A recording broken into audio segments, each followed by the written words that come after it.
Fossil of the Day award goes to Japan. Oh. Good evening, ladies and gentlemen, mesdames et messieurs, damas y caballeros, and everyone in between. It is with great pleasure that we present to you tonight the Fossil of the Day award. Oh.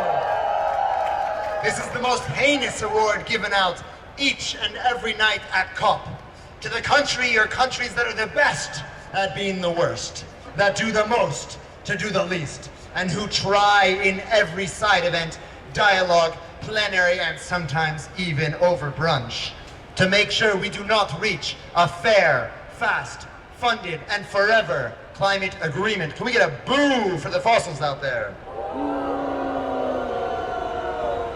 Oh, you can do better than that. Think about some of the stuff some of those countries said in plenary today, or in meeting rooms. And let's get a real boo. Can we get a boo for the fossils out there? Okay, it feels good, doesn't it?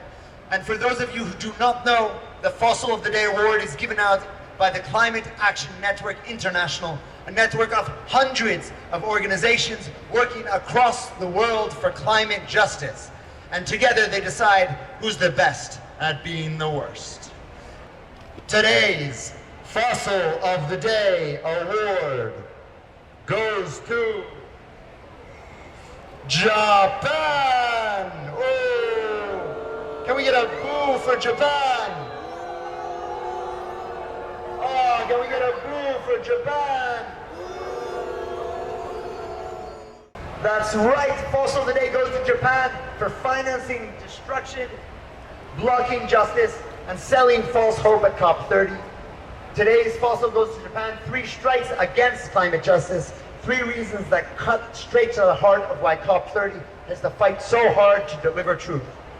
Number 1, pushing fossil lifelines.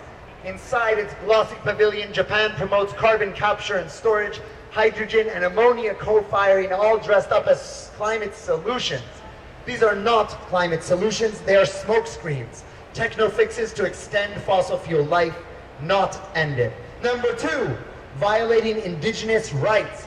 Japan is bankrolling gas mega projects in Australia, from Scarborough to the Burrup hub, that threatens land, waters, and culture. No free, prior, and informed consent.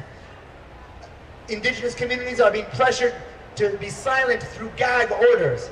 Cultural destruction, rock art being older than the pyramids is being eroded by the emissions, and they're exporting colonialism, and as Japan over-contracts gas, then resells it across Asia, displacing renewables and sabotaging the just transition demanded by communities across the region.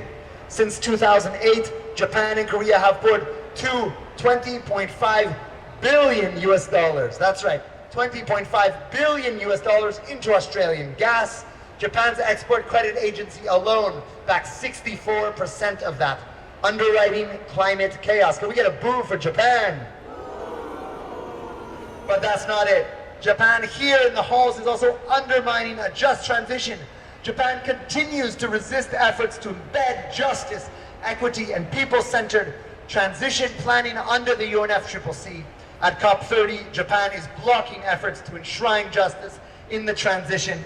It supports the do nothing till 2026 option, refusing to back institutional arrangements for equity or community voice. They're not even trying to hide their dislike for just transition being discussed at the UNFCCC. Can we get a boo for Japan? And to present this award, we would like to invite up a special guest, all the way from Malaysia, to talk about some of the damage that is being done by Japan in their own community.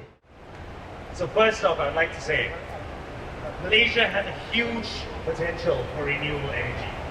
And a lot of other countries within Southeast Asia and South Asia, that Japan, using its AZEC, or Asia Zero Emission Community, to push technologies that will prolong the use of gas and coal in our region.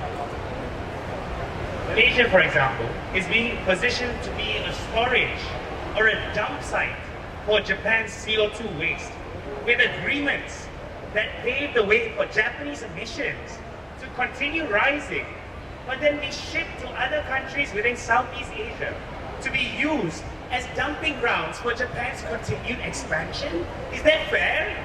No! In this light, Japan has used this false solution to sign multiple MOUs in Malaysia, Indonesia, Philippines, Bangladesh, and some of other countries, using different corporations or national energy corporations like Petronas in Malaysia to work on CCS, hydrogen, and ammonia coal firing. And while these things are framed as decarbonization, these deals smuggle in technologies like CCS, ammonia that prolong fossil dependence. It locks Malaysia and other countries into risky technologies for not just 10, 20, but from 80 to 100 years, which will delay our shift into renewable energies. Lastly,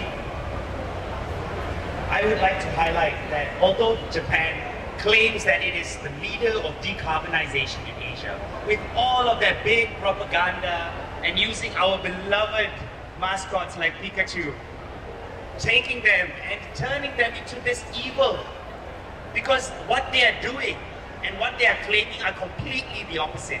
Japan is derailing the fossil fuel phase out, not just in Asia, not just in South Asia, but for around the world with all their different financing and crazy false solutions. Can I get a boo for Japan? Thank you very much. Japan, is there anything you could possibly say for yourself? Right, so we came from all the way from the other side of the earth with this buddy Pikachu. So anyway, don't you think the CCS sounds a great solution? No? No! Okay. I think you guys will miss coals or oils once you stop using it. No? No? No! Yeah, no, just kidding. So CCS cannot be a fundamental solution. It is just a temporary excuse to prolife the fossil fuels. Also about Japan's investment to Australia, also related to Malaysia, etc. It really depends on Australia as they prolife fossils. It is really like selfish and don't contribute 1.5 degrees Celsius goal, and also violating indigenous communities and their rights. So we need to see more just and equitable proposals and more motivations from them. Thank you. Thanks so much. Oh, can we get one more boo for Japan? Thank you very much, ladies, gentlemen, mesdames et messieurs, and everyone in between. This has been the Fossil of the Day Award here at COP30 in Belém, Brazil. We'll see you back here tomorrow.